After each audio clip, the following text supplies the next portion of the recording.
श्रीराम जय जय राम। श्रीराम जय जय राम। श्रीराम जय जय राम। 68 சீதா கல்யாணம். ஸ்ரீராமனை பார்த்ததும் சம்பந்தி கூட்டம் மனம் குளிர்ந்தது.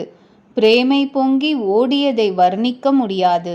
தர்மம், அர்த்தம், காமம், மோக்ஷம் என்ற 4 புருஷார்த்தங்களுமே உருவெடுத்தாற்போல 4 சகோதரர்களும் அரசரின் அருகே வீற்றிருந்து பெருமை கூட்டினர்.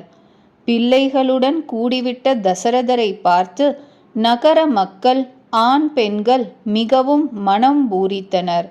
தேவர்கள் பூமாரி பெய்து துந்துபி முழங்கினர். அப்சரஸ்கள் ஆடி பாடினர்.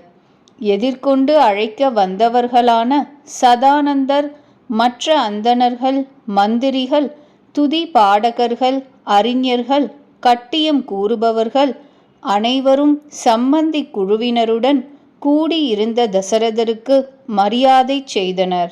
அனுமதி பெற்று தத்தம்மிடம் திரும்பினர். கல்யாண தினத்திற்கு முதல் நாள் மாப்பிள்ளை ஊர்வனம் வந்து சேர்ந்தது. இதனால் ஜனகர் நகரில் பேரானந்தம் பரவியது.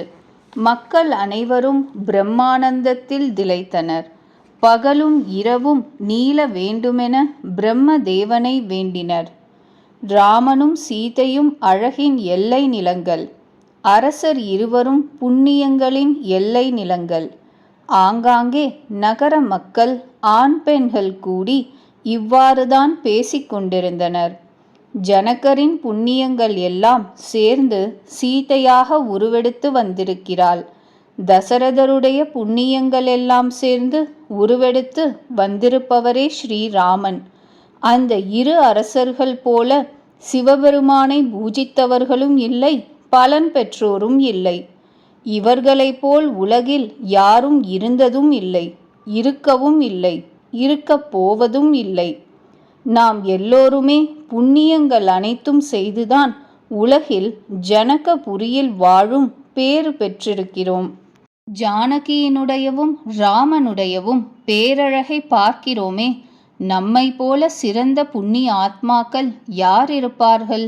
இப்பொழுது நாம் ரகுவீரனின் திருமணத்தையும் பார்க்க போகிறோம். கண்கள் பெற்ற பயனையும் நன்கு பெறப்போகிறோம். குயில் போல இனிமையாக பேசும் பெண்மணிகள் தமக்குள் இவ்வாறு கூறிக்கொண்டனர். அழகிய கண்ணுடையாளே, இந்த கல்யாணத்தில் மிக பெரிய லாபம் உண்டு. நாம் செய்த பெரும் புண்ணியத்தினால் பிரம்மதேவன் இந்த பேற்றை அமைத்து கொடுத்திருக்கிறார்.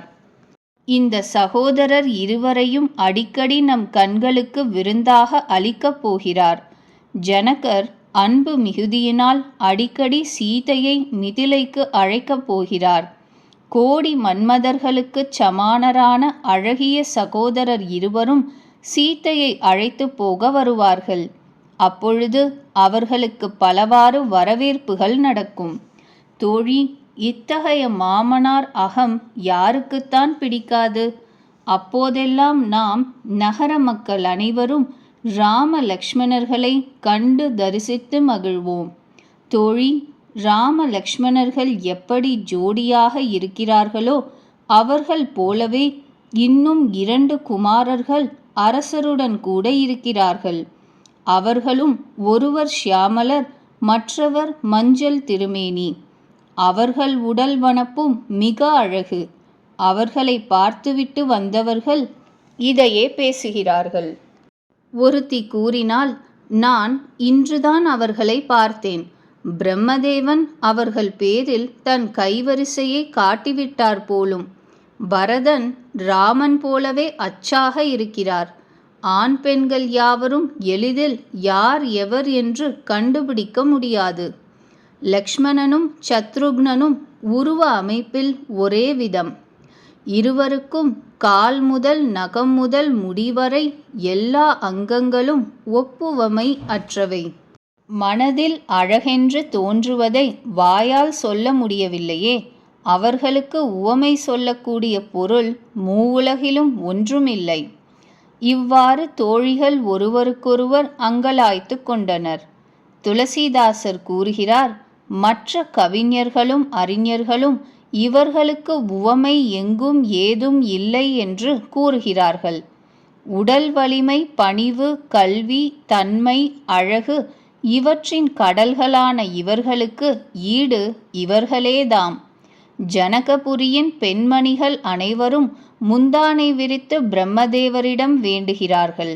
4 சகோதரர்களுமே கல்யாணம் இதே ஊரில் நடக்கட்டுமே, நாங்கள் மங்கள கீதம் பாடுவோமே. கண்களில் நீர் நிறைந்து உடல் புல்லரிக்க பெண்மணிகள் தமக்குள் பேசிக்கொண்டிருக்கிறார்கள். தோழி, அரசர் இருவரும் புண்ணிய கடல்கள். முப்புறம் எரித்த சிவபெருமான் எல்லா மனோரதங்களையும் நிறைவேற்றுவார்.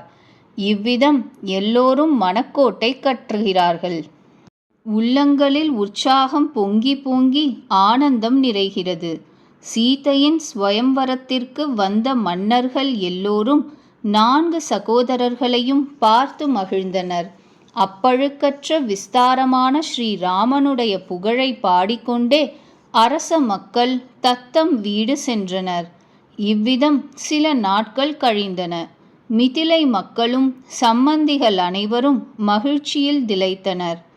மங்களங்களுக்கெல்லாம் மூல காரணமான சுப முகூர்த்த நாள் வந்தது. ஹேமந்த ருது, ஆண்டின் அழகான முதல் மாதம்.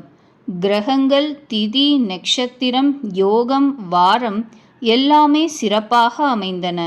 லக்னத்தை பிரம்மதேவர் கணக்கிட்டு ஆராய்ந்தார். அந்த லக்ன பத்திரிகையை நாரதர் மூலம் ஜனகருக்கு பிரம்மதேவர் அனுப்பினார்.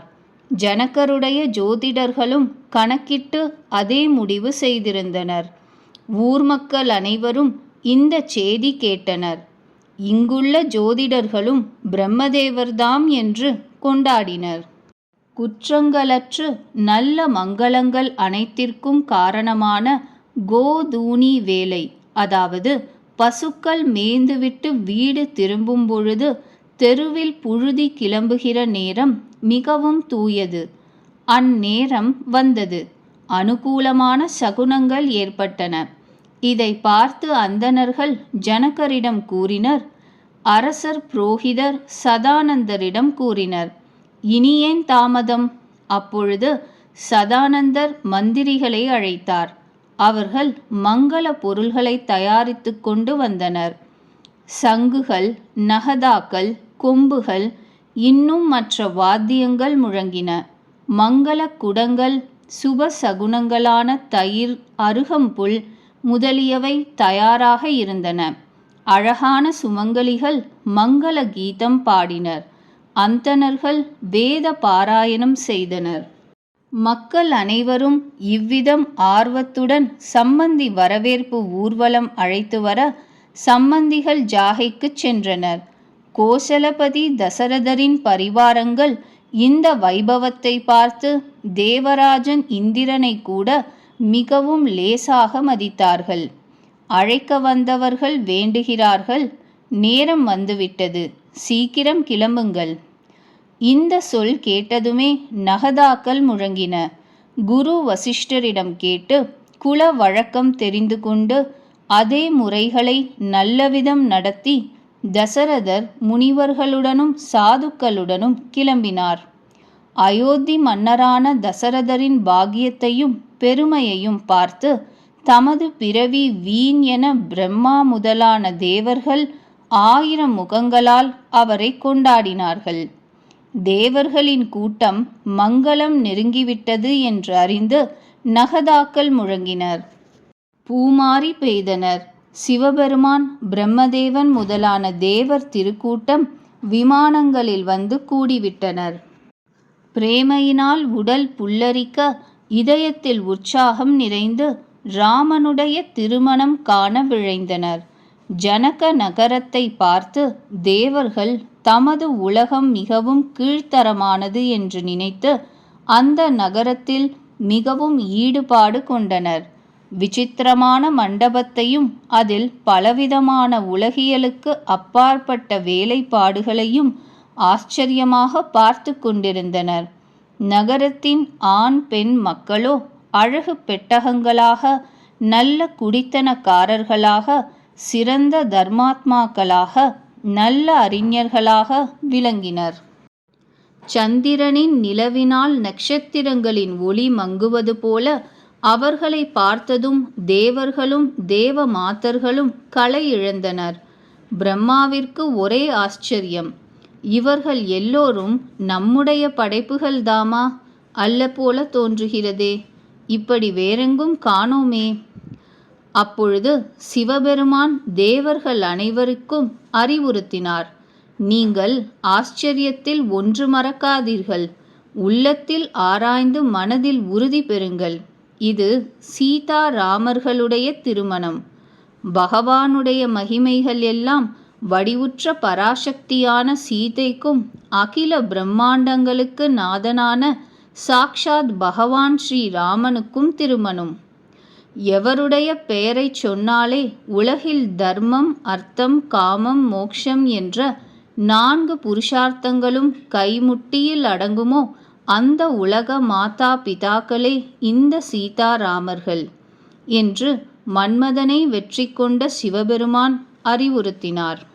இவ்விதம் தேவர்களுக்கு சிவபெருமான் அறிவுரை கூறி பிறகு தன் சிறந்த காளையான நந்திகேஸ்வரரை முன்னே செலுத்தினார்.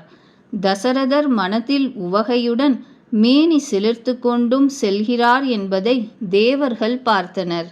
அவர்களோடு கூட மன நிம்மதியுடன் கூடிய சாதுக்களுடையவும் அந்தணர்களுடையவும் கூட்டம் நினைத்து பார்த்தது. மோக்ஷம் என்பது 4 வகைப்படுமே. அந்த 4குமே வடிவெடுத்து தசரதருக்கு அழகான 4 பிள்ளைகள் ஆகிவிட்டவனவோ. பகவானுடைய உலகில் வாழ்வது என்றது சரலோக்கியம். பகவான் அருகில் இருப்பது என்றது சாமீபியம். பகவானுடையதே போன்ற திருமேனி பெறுவது என்பது சாரூபியம். பகவானுடன் இரண்டர கலந்து விடுவது சாயுஜ்யம். மரகத மணி போன்றும் தங்கம் போன்றும் பசுமையும் மஞ்சள் நிறமும் கொண்டு அழகான ஜோடிகள் இரண்டையும் பார்த்து தேவர்கள் இன்புற்றது கொஞ்சமல்ல. மறுபடியும் ராமனை பார்த்து உள்ளத்தில் பேருவகையுடன் அரசனை கொண்டாடி பூமாரி பெய்தனர். கால் நகம் முதல் தலை முடிவரை ராமனுடைய அழகிய வடிவை மீண்டும் மீண்டும் பார்த்து பார்வதியுடன் கூட வந்த பரமேஸ்வரன் மேனி சிலிர்த்தார். அவர்கள் கண்களில் நீர் நிறைந்தது.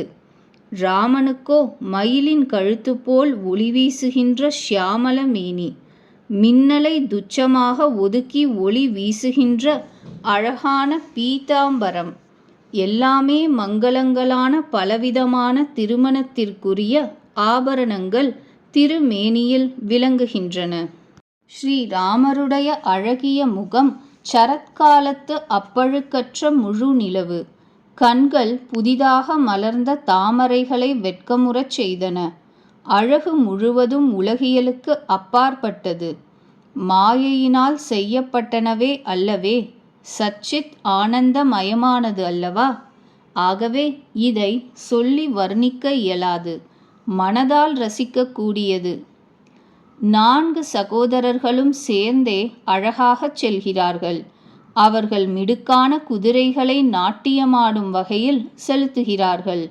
அரச குமாரர்கள் அந்த குதிரைகளின் நடை அழகை காட்டுகிறார்கள். கட்டியம் கூறுபவர்கள் குலப் பெருமைகளை பறைசாற்றுகிறார்கள். எந்த குதிரை மீது ராமன் வீற்றிருக்கிறாரோ அதன் நடை அழகை பார்த்து கருடனே வெட்கப்படுகிறார். அதை எப்படி வர்ணிப்பது? அது எல்லா வகைகளிலும் மிடுக்கானது.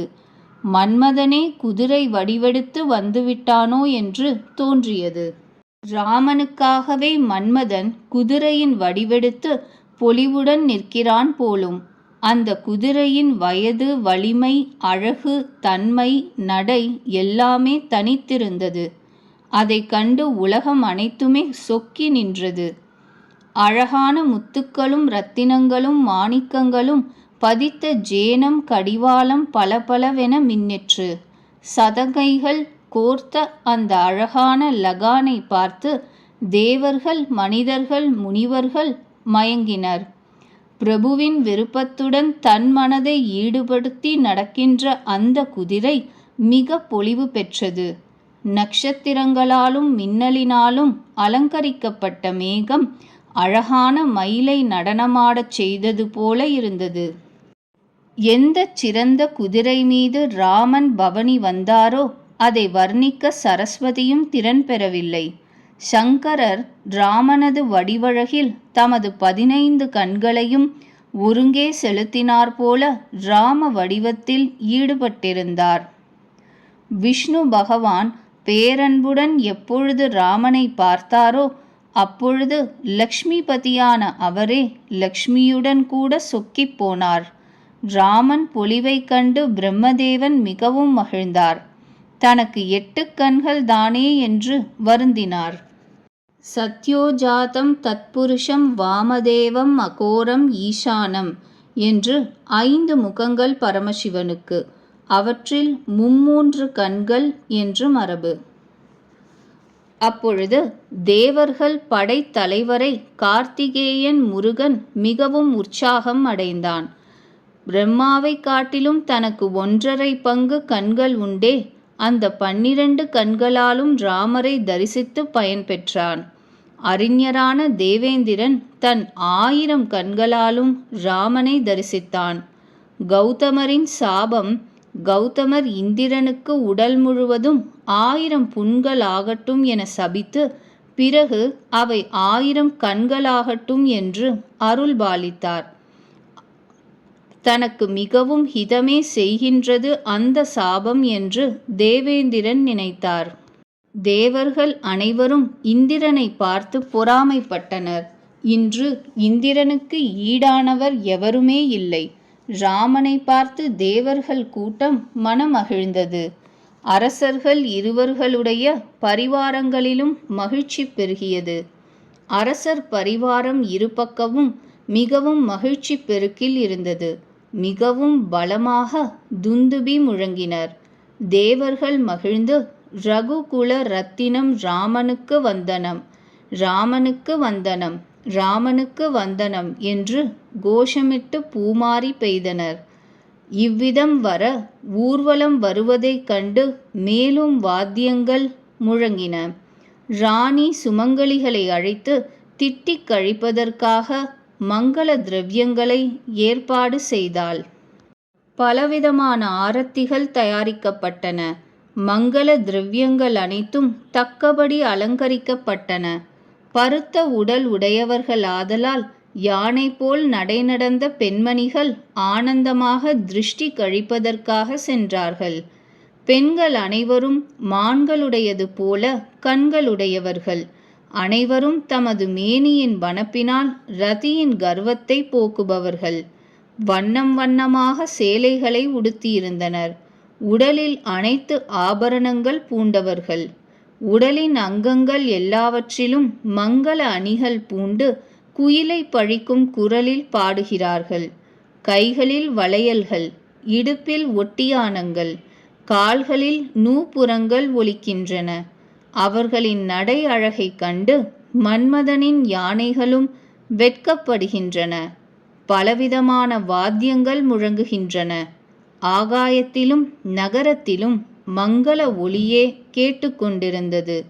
இந்திரன் மனைவி சசிதேவி, சரஸ்வதி, லக்ஷ்மி, பார்வதி மற்றும் இயல்பாகவே பரிசுத்தமாக்குகின்ற மதிநலம் படைத்த தேவ மாதர்கள் அங்கு கூடினர்.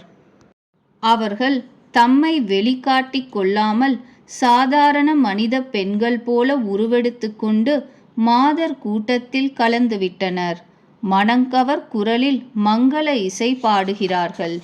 அனைவரும் ஆனந்த பரவசத்தில் இருந்ததால் இவர்களை யாரும் அடையாளம் கண்டு கொள்ளவில்லை. யார் யாரை அடையாளம் காண்பது? ஆனந்த பரவசத்தில் அனைவரும் கல்யாண கோலத்தில் வீற்றிருக்கும் பரபிரம்மத்திற்கு திருஷ்டி கழிக்கின்றனர். இனிய முரசுகள் ஒலிக்கின்றன. தேவர்கள் பூமாரி பொழிகின்றனர். எங்கும் ஒரே பொலிவு மயம். ஆனந்த கிழங்கான மணப்பெண் பிள்ளைகளை பார்த்து பெண்கள் அனைவரும் உள்ளம் மகிழ்ந்தனர். அவர்கள் கமலம் போன்ற கண்களில் அன்பு கண்ணீர் பெருகுகிறது. அழகிய அங்கங்களில் சிலிர்ப்பு பரவுகிறது.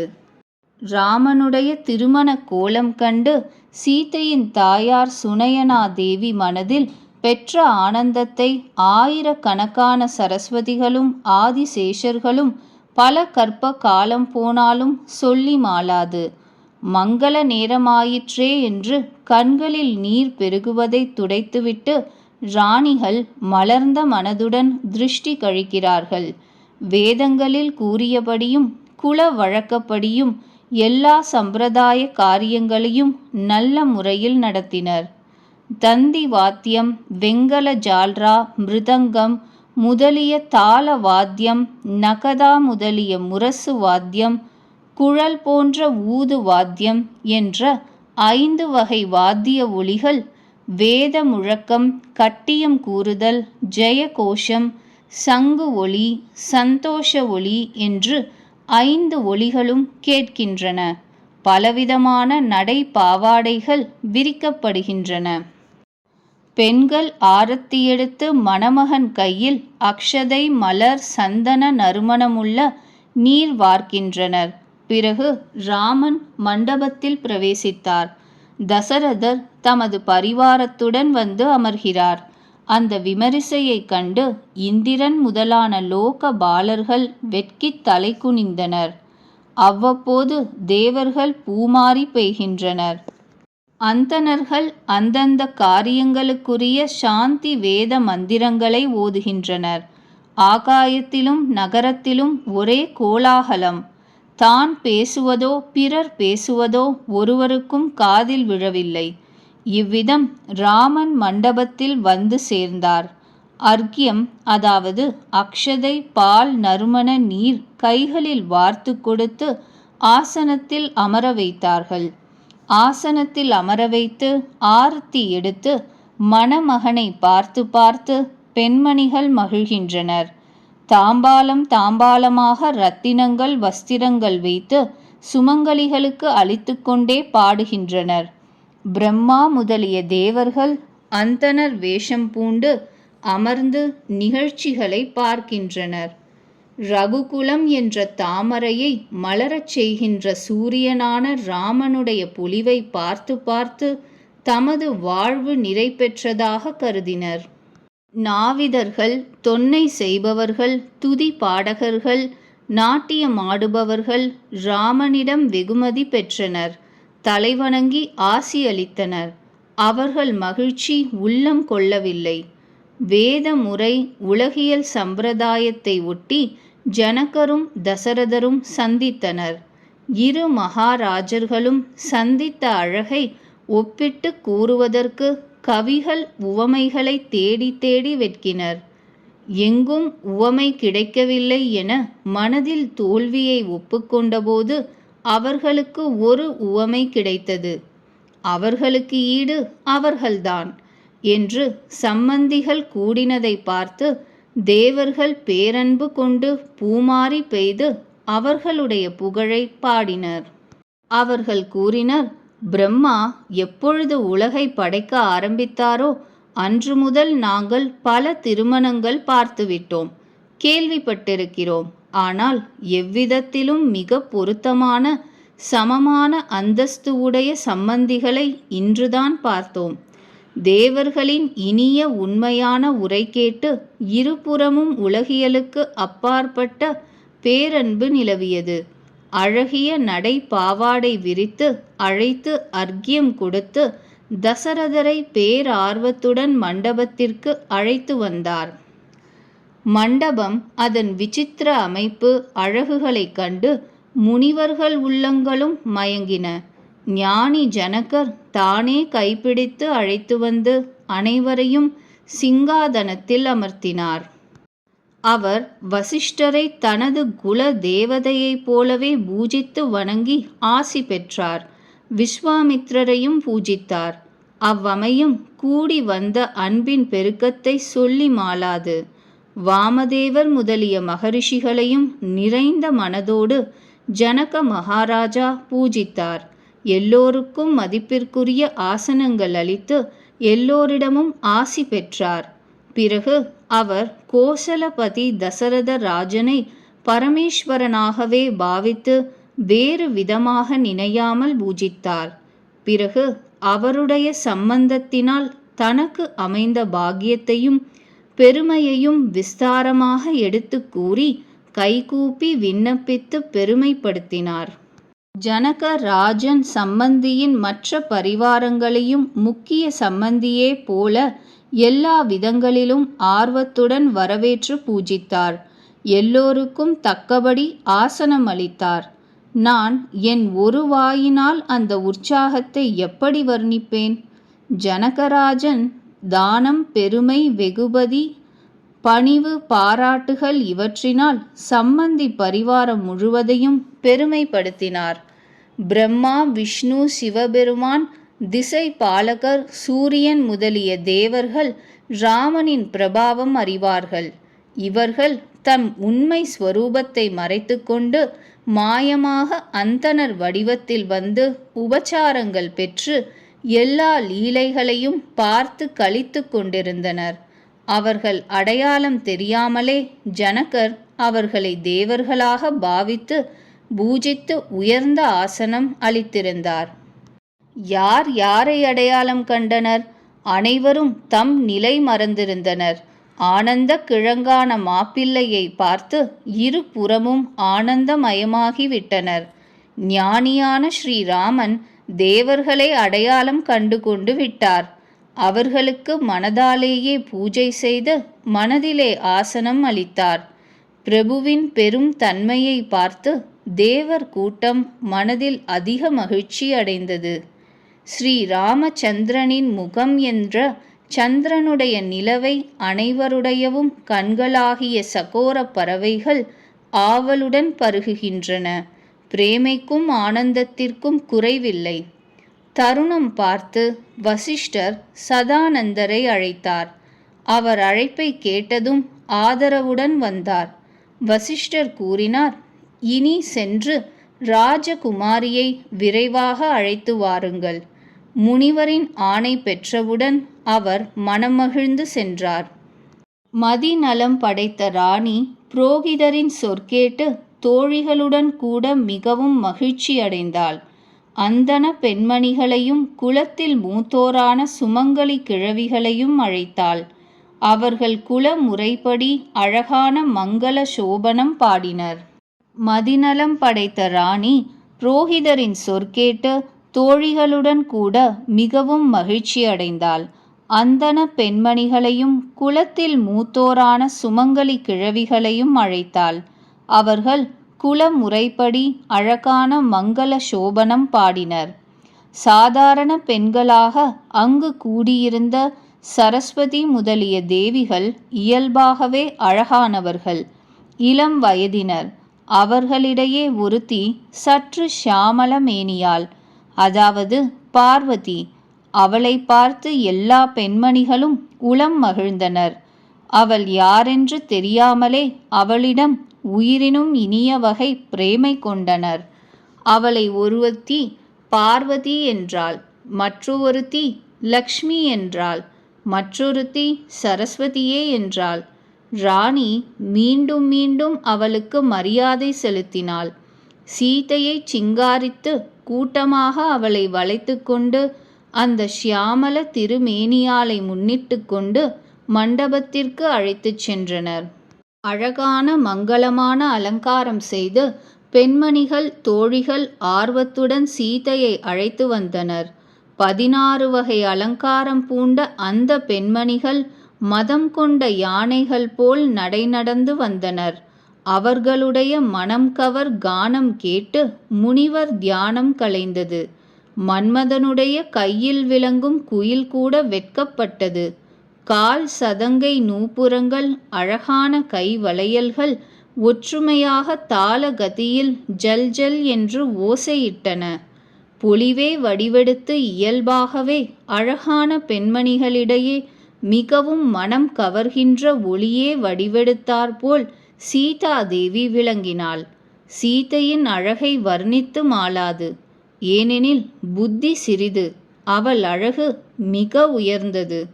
கண்ணழகு, நுதலழகு, உதட்டழகு, கன்ன கதுப்பழகு என்று பல அழகுகள் குவியலாக எல்லா விதத்திலும் பவித்திரமானவை.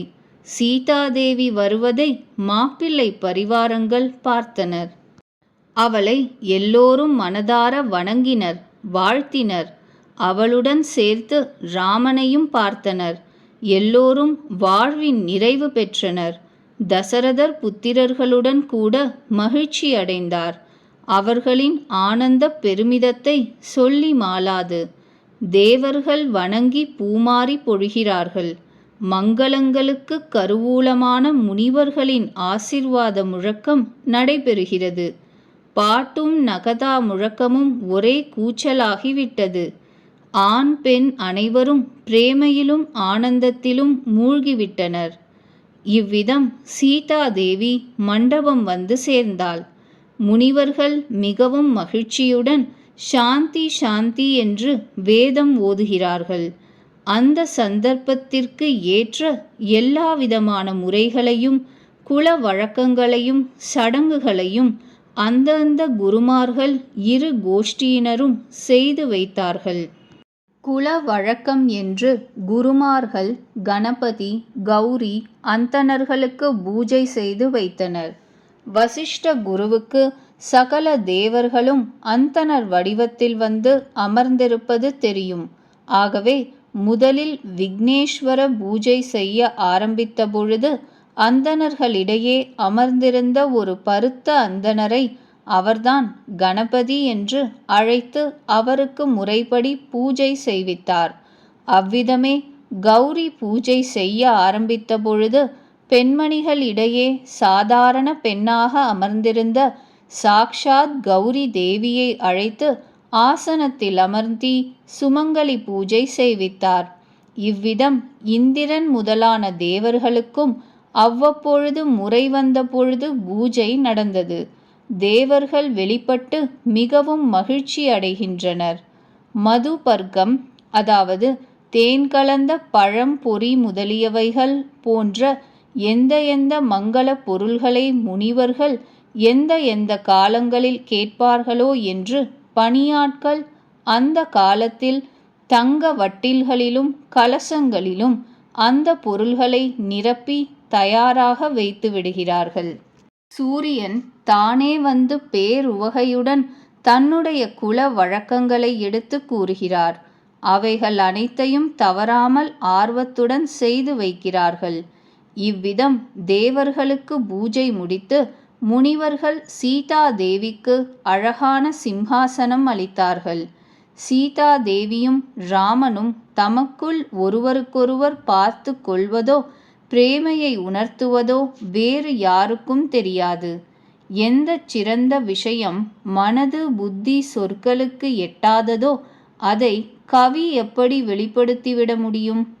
ஹோமத்தின் பொழுது அக்னி தேவனே வடிவெடுத்து வந்து ஆனந்தமாக ஆகுதியை ஏற்றார். பிராமண வேஷம் கொண்டு எல்லா வேதங்களும் திருமண விதிகளை சொல்லிக் கொடுத்தன. உலக புகழ்பெற்ற ஜனகரின் பட்ட ராணி சீதையின் தாயார். அவளை எப்படி வர்ணிப்பது? நற்புகழ், புண்ணியம், ஆனந்தம், அழகு எல்லாவற்றையும் சேர்த்து அவளை பிரம்மா படைத்திருக்கிறார். சரியான நேரம் என்று கருதி முனிவர் பெரியோர்கள் அவளை அழைத்தனர். இதை கேட்டவுடன் சுமங்கலி ஸ்திரீகள் அவளை ஆர்வத்துடன் அழைத்து வந்தனர். ஹிமவானின் இடதுபுறம் மேனாதேவி போல ஜனகரின் இடதுபுறம் பட்டராணி சுனயனா தேவி விளங்கினாள். தூயதான நறுமணம் சேர்ந்த மங்கள நீர் நிறைந்த தங்க குடத்தையும் இரத்தினங்கள் அலங்கரிக்கப்பட்டிருந்த தேங்காய்களையும் அரசனும் ராணியும் ஆனந்தம் மேலிட தமது கைகளால் ஏந்தி கொண்டு வந்து ராமன் முன்னே வைத்தனர். முனிவர்கள் மங்கள குரலில் வேதம் ஓதினர். நல்ல நேரம் வந்துவிட்டதென ஆகாயத்தில் இருந்து பூமாரி பெய்தது. திருமண தம்பதிகளை பார்த்து அரசரும் ராணியும் பிரேமையில் மூழ்கினர். அவர்களுடைய தூய்மையாக்குகின்ற திருவடிகளை துலக்க ஆரம்பித்தனர். அவர்கள் ராமனுடைய திருவடி தாமரைகளை துலக்க ஆரம்பித்தனர். பிரேமையினால் அவர்களின் உடலில் ராம ஸ்பர்சத்தினால் ரோமாஞ்சனம் எழுந்தது. ஆகாயத்திலும் நகரத்திலும் முழங்குகின்ற பாராட்டும் முரசொலியும் ஜெய கோஷங்களும் 4 திசைகளிலும் பரவி நிரம்பிவிட்டது போலும். எந்த திருவடி தாமரைகள் மன்மதனின் எதிரியான சிவபெருமானின் உள்ளம் என்ற பொய்கையில் எப்பொழுதுமே விளங்குகின்றனவோ, எவற்றை ஒரு தடவை நினைத்த மாத்திரத்தில் மனது நிர்மலமாகி கலியுக பாபங்களை அனைத்தும் ஓட்டிவிடுமோ, எந்த திருவடி தாமரைகள் பட்டதனால் கௌதம முனிவரின் மனைவி அகல்யா தேவி பாபமே உருவாகி இருந்தவள் தூயவளாகி பெரு நிலையை அடைந்தாளோ, எந்த திருவடி தாமரைகளின் மகரந்த துளிகள் கங்கையாகி சிவபெருமானின் தலையில் விளங்குகின்றனவோ, எதை தேவர்கள் தூய்மையாக்குபவைகளின் சிறந்த எல்லை என கொண்டாடுகிறார்களோ, முனிவர்களும் யோகிகளும் தமது மனங்களை வண்டுகளாக்கி எந்த திருவடிகளில் மொய்த்து தாம் விரும்பிய பெரும் பேற்றை பெறுகிறார்களோ, அந்த சிறந்த திருவடிகளை மிகுந்த புண்ணியம் செய்திருந்த ஜனகர் துலக்குகிறார். இதை பார்த்து மக்கள் ஜெயகோஷம் செய்கின்றனர்.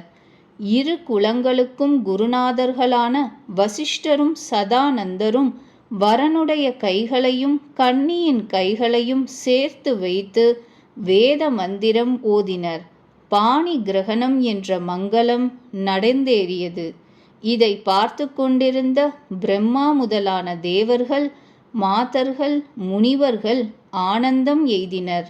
ஆனந்தத்தின் கருவூலமான மணமக்களை பார்த்து அரசரும் ராணியும் மெய்சிலிர்த்து உள்ளத்தில் ஆனந்தத்தினால் பூரித்தனர்.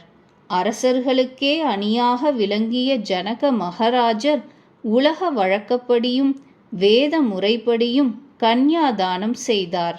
எவ்விதம் ஹிமவான் சிவபெருமானுக்கு பார்வதியையும் பார்க்கடல் பகவான் விஷ்ணுவிற்கு லக்ஷ்மி தேவியையும் அளித்தனரோ, அதுபோல் ஜனகரும் ஸ்ரீராமனுக்கு சீதா தேவியை சமர்ப்பணம் செய்தார் என்ற பெரும் புகழ் உலகம் முழுவதும் புதிதாக பரவியது. விதேகர் எப்படி விளங்குவார்? அந்த ஷியாமல திருமேனியான் ராமன் அவரை முற்றும் விதேகனாகவே, அதாவது தேகமற்றவராக தேகத்தையே மறந்தவராகச் செய்துவிட்டாரே. வேத முறைப்படி ஹோமம் செய்து தம்பதிகளின் வேஷ்டி சேலை தலைப்பு முடி போடுதல் நடைபெற்றது. அக்னியை வலம் வந்தனர். ஜெயகோஷம், துதி பாடகர் கட்டியம், வேதம் ஓதுதல், மங்கள இசை, முரசு முழக்கம் எல்லாவற்றையும் கேட்டு அறிஞர்களான தேவர்கள் மகிழ்ந்தனர். கற்பகத் தருவின் மலர்களை தூவினர். வரனும் வதூவும் அழகாக அக்னி வலம் வருகின்றனர். மக்கள் அனைவரும் ஆர்வத்துடன் அவர்களை பார்த்து கண்பெற்ற பயன் எய்தினர். மனம் கவரும் அந்த ஜோடியை வர்ணிக்க இயலாது. எந்த உவமை சொன்னாலும் அது குறைவாகத்தான் இருக்கும். ஸ்ரீராமனுடையவும் சீதையினுடையவும் பிரதிபிம்பங்கள் இரத்தின தூண்களில் பலபலவென்று தெரிகின்றன. அவை மன்மதனும் ரதியும் பல உருவங்கள் எடுத்து ராமனுடைய ஒப்புவமையற்ற திருமணத்தை பார்க்கிறார்களோ என்று தோற்றமளித்தன. மன்மதனுக்கும் ரதிக்கும் அவர்களை தரிசிக்க ஆசையும் உள்ளது. அவர்களை பார்த்து வெட்கமும் வருகிறது. இரண்டுக்கும் குறைவில்லை. ஆகவே சில சமயம் தெரிகிறார்கள், சில சமயம் மறைகிறார்கள். பார்ப்பவர்கள் ஆனந்தத்தில் மூழ்குகின்றனர். ஜனகர் போல அனைவரும் தம் நிலை மறந்தனர். முனிவர்கள் மகிழ்ச்சியுடன் அக்னி வலத்தை நடத்தி வைத்தார்கள். உறவினர்களுக்கு பல தானம் செய்வது முதலிய எல்லா சம்பிரதாயங்களும் நடந்தன. ராமனுடையவும் சீதையினுடையவும் தலை உச்சியில் சிந்தூரம் வைத்தனர். அந்த அழகை எவ்விதத்திலும் வர்ணிக்க இயலாது. ராமன் சிந்தூரத்தை தன் கை நீட்டி சீதையின் வகிட்டில் வைக்கிறார். தாமரையை சிவப்பு சிந்தூரத்தினால் முழுதும் நிரப்பி அமுதத்தின் ஆசையால் பாம்பு சந்திரனுக்கு அலங்காரம் செய்கிறார் போல் இருந்தது. இங்கு ராமனின் கரங்கள்தான் தாமரை, சிந்தூரம்தான் தாமரையின் மகரந்த பொடி. ராமனுடைய ஷியாமள நிறமான நீண்ட புஜம்தான் பாம்பு, சீதையின் முகம்தான் சந்திரன். உடன் வசிஷ்டர் ஆணையிட தம்பதிகள் ஓர் ஆசனத்தில் அமர்ந்தனர். ஸ்ரீராமனும் சீதையும் மிகச்சிறந்த ஒரே ஆசனத்தில் அமர்ந்தனர். அவர்களை அப்பொழுது பார்த்து தசரதர் பேரானந்தம் அடைந்தார்.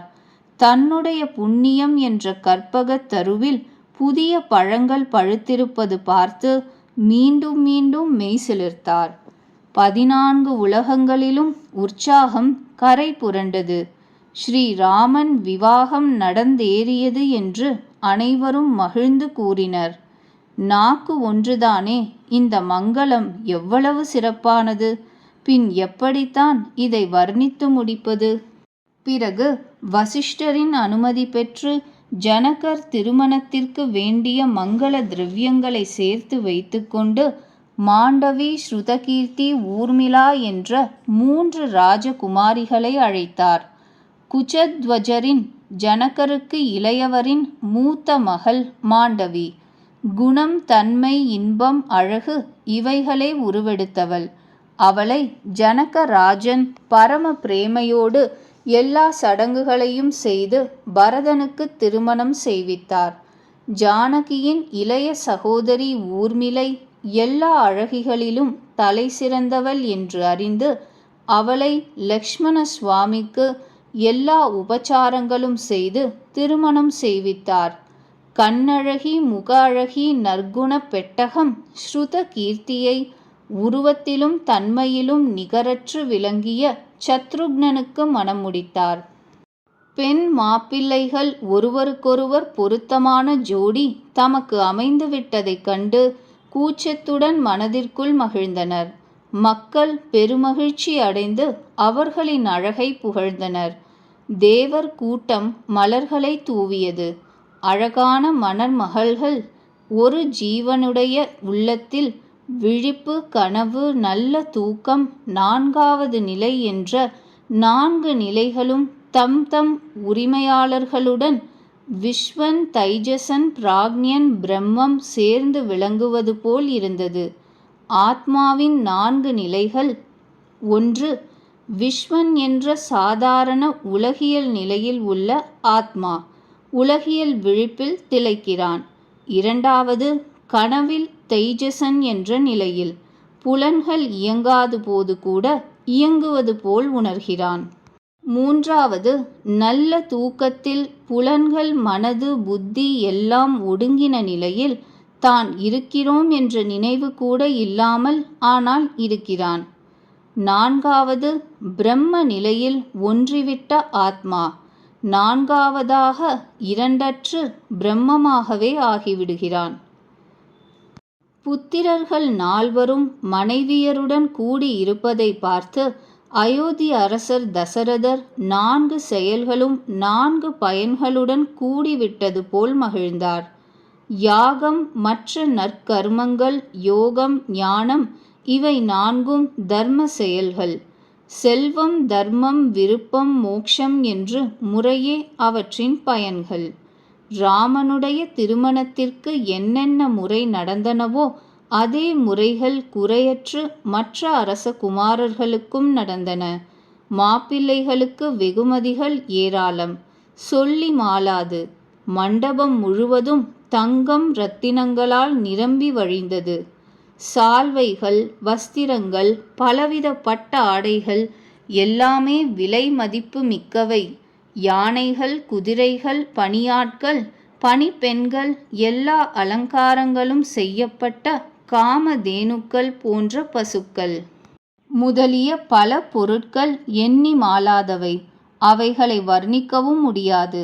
பார்த்தவர்களுக்குத்தான் தெரியும். அவைகளை பார்த்து லோக பாலர்களான இந்திரன் முதலானோர் பிரமித்தனர். அயோத்தி அரசர் திருப்தியாக அவைகளை ஏற்றார். அவர் அந்த வரிசை பொருள்களை கேட்பவர்களுக்கு எவருக்கு எது பிடித்ததோ அவர்களுக்கு அதை வழங்கினார். மீதமுள்ளதை தமது பந்துக்களுக்கு வழங்கினார்.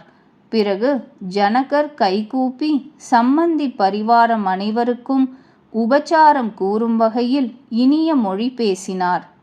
ஆதரவு, வெகுமதி, பணிவு, புகழ்ச்சி இவற்றால் சம்மந்தி ஜனங்கள் அனைவரையும் கொண்டாடிவிட்டு ஜனகராஜன் மிகுந்த ஆனந்தத்துடன் பிரேமையுடனும் போட்டி போட்டுக்கொண்டு முனிவர் கூட்டத்திற்கு பூஜை செய்து வணங்கினார்.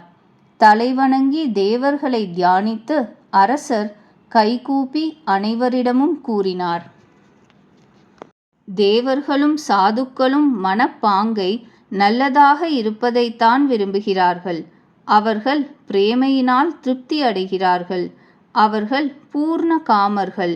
வெகுமதி அளித்து எப்படி சந்தோஷப்படுத்த முடியும்? இரு கைகளில் ஜலம் எடுத்து இறைப்பதால் சமுத்திரத்தை திருப்தி செய்துவிட முடியுமா? பிறகு ஜனகர் சகோதரருடன் கூட கைகூப்பி தசரதரிடம் பரிவும் பண்பும் பிரேமையும் துலங்க இனிய மொழி பேசினார். அரசே, தங்களுடன் சம்பந்தம் ஏற்பட்டதால் நாங்கள் எல்லா விதமாகவும் பெருமை பெற்றுவிட்டோம். இந்த ராஜ்யம், படை எல்லாம் சேர்த்து நாங்கள் இருவரும் தங்களுக்கு கூலி பெறாத சேவர்கள் என்று தெரிந்து கொள்ளுங்கள். இந்த பெண்களை பணிப்பெண்ணாக ஏற்று அவ்வப்பொழுது தயையுடன் பரிபாலிக்க வேண்டும். நான் தங்களை இங்கே வரவழைத்து மிகுந்த அபச்சாரம் செய்துவிட்டேன். தவற்றை மன்னிக்க வேண்டும். பிறகு சூரிய குலத்தின் அணியான தசரதர் சம்மந்தியான ஜனகருக்கு பூர்ண மரியாதை செய்து அவரை வெகுமதிக்கு இடங்காகவே ஆக்கிவிட்டார். அவர்களிடையே நிலவிய பரிவை சொல்லி மாளாது. 2 இதயங்களும் பிரேமையில் பூரித்தன. தேவர்கள் கூட்டம் பூமாரி பொழிந்து கொண்டே இருந்தது. அரசர் தசரதர் சம்மந்தி ஜாகைக்குச் சென்றார். முரசு முழக்கம், ஜெயகோஷம், வேத முழக்கம் நடைபெற்று கொண்டே இருந்தன. ஆகாயத்திலும் நகரத்திலும் மிகுந்த கோலாகலம்தான். பிறகு முனிவர் கோமான் அனுமதி பெற்று அழகான தோழிகள் மங்கள கானம் பாடிக்கொண்டு குலதெய்வத்தின் கோயிலுக்கு பெண் மாப்பிள்ளைகளை அழைத்துச் சென்றனர். சீதாதேவி மீண்டும் மீண்டும் ராமனை பார்க்கிறாள், தலை குனிகிறாள். ஆனால் மனது வெட்கப்படவில்லை. பிரேமை தாகம் கொண்ட அவளுடைய கண்கள் மீன்களின் ஒளியை கவர்ந்தன. ஸ்ரீராமனுடைய சியாமல திருமேனி இயல்பாகவே அழகானது. அதன் பொலிவு கோடி மன்மதர்களையும் வெட்கப்படச் செய்வது. கால்களில் செம்பஞ்சு குழம்பு பூசியிருந்தது. அந்த திருவடி தாமரைகள் மங்களமயமாக முனிவர்கள் மனங்களாகிய வண்டுகளை எப்பொழுதும் ஈர்ப்பவைகளாக விளங்கின. தூயதான மஞ்சளான மனம் கவர் ஆடை காலை சூரியனுடையவும் மின்னலுடையவும் ஒளியை கொள்ளை கொள்கின்றது. இடுப்பில் தங்கச் சலங்கைகள் கோர்த்த ஒட்டியானம், நீண்ட கைகளில் பொருத்தமான அணிகள். மஞ்சள் பூணூல் அழகாக மிளிர்ந்தது. விரலில் மோதிரம் மனதை கவர்ந்தது. திருமணத்திற்குரிய அனைத்து அலங்காரங்களும் பொருத்தமாகவே பொலிவு பெற்றன.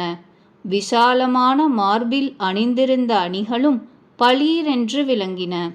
மேலே ஒரு பீதக ஆடை பூணூல் முறையில் அணியப்பெற்று அழகாக விளங்கியது. அதன் இரு கரைகளிலும் இரத்தினங்களும் முத்துக்களும் துலங்கின. தாமரை போன்ற அழகான கண்கள், காதுகளில் அழகான குண்டலங்கள், முகமோ அழகு முழுவதற்கும் பெட்டகம். அழகான புருவங்கள், அழகான நாசி, நெற்றியில் மங்களமான முத்துக்களும் இரத்தினங்களும் மிளிர்கின்ற திருமண நெற்றிப்பட்டை திகழ்கின்றது.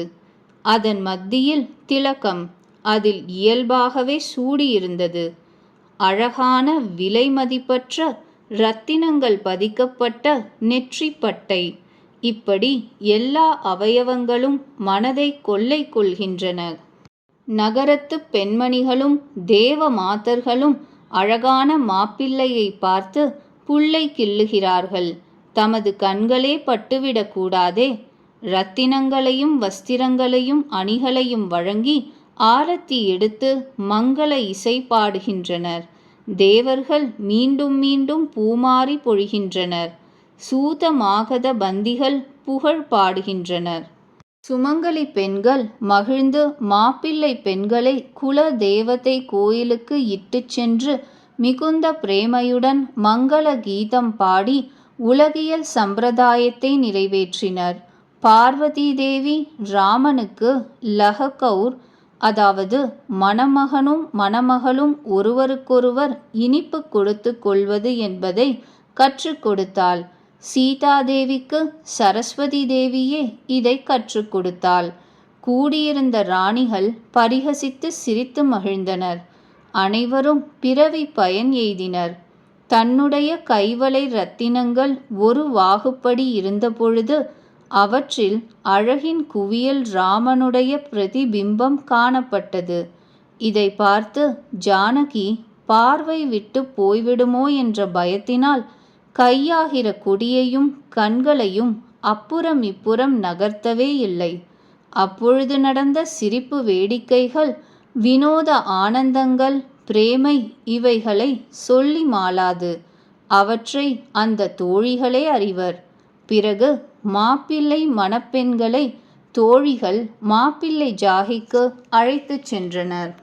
அச்சமயம் நகரத்திலும் ஆகாயத்திலும் எங்கு கேட்டாலும் அதே ஆசி குரல்கள்தாம் கேட்டன. பேரானந்தம் பரவியது. யோகி பெரியோர்கள், சித்தர்கள், முனிவர் பெரியோர்கள் அனைவரும் தெளிந்த உவகை பூத்த மனதுடன் கூறினர், அழகான 4 ஜோடிகளும் நீடூழி வாழட்டும். தேவர்கள் பிரபு ராமனை பார்த்து துந்துபி முழங்கினர். மகிழ்ந்து பூமாரி பெய்தனர். வந்தனம் வந்தனம் என்று ஜெயகோஷம் இட்டுக்கொண்டே தமது உலகம் சென்றனர். அப்பொழுது 4 குமாரர்களும் மனைவிகளுடன் சேர்ந்தே தந்தையை அணுகினர். பொலிவும் மங்களமும் ஆனந்தமும் நிறைந்து மாப்பிள்ளை ஜாகையை பொங்கி வழிந்தது போலும். பிறகு பலவிதமான விருந்து தயாராக இருந்தது. ஜனகர் சம்பந்திகளுக்கு அழைப்பு அனுப்பினார். தசரதராஜர் குமாரர்களுடன் வந்தார். ஒப்புயர்வற்ற நடை பாவாடைகள் விரிக்கப்பட்டிருந்தன. அப்பொழுது ஆர்வத்துடன் எல்லோருடைய கால்களையும் நீர்விட்டு துலக்கினார்கள். அவர்களை தக்க ஆசனங்களில் அமர்த்தினார்கள். ஜனகர் தானே தசரதர் கால்களை கழுவினார். அந்த தன்மையையும் பிரேமையையும் சொல்லி மாளாது. பிறகு ராமனுடைய சரணங்களையும் பூஜை செய்து அலம்பினார். அவை சிவபெருமானின் ஹிருதய கமலத்தில் மறைந்திருப்பவையல்லவா? 3 சகோதரர்களையும் ராமனுக்கு சமமாக பாவித்து ஜனகர் அவர்களுக்கும் பாத பூஜை செய்வித்தார். அரசர் அனைவருக்கும் தக்கபடி ஆசனம் அளித்தார். உணவு பரிமாறுபவர்களை அழைத்தார். ஆர்வத்துடன் இலைகள் விரிக்கப்பட்டன. இரத்தினம் பதித்த தங்க குவளைகள் வைக்கப்பட்டன.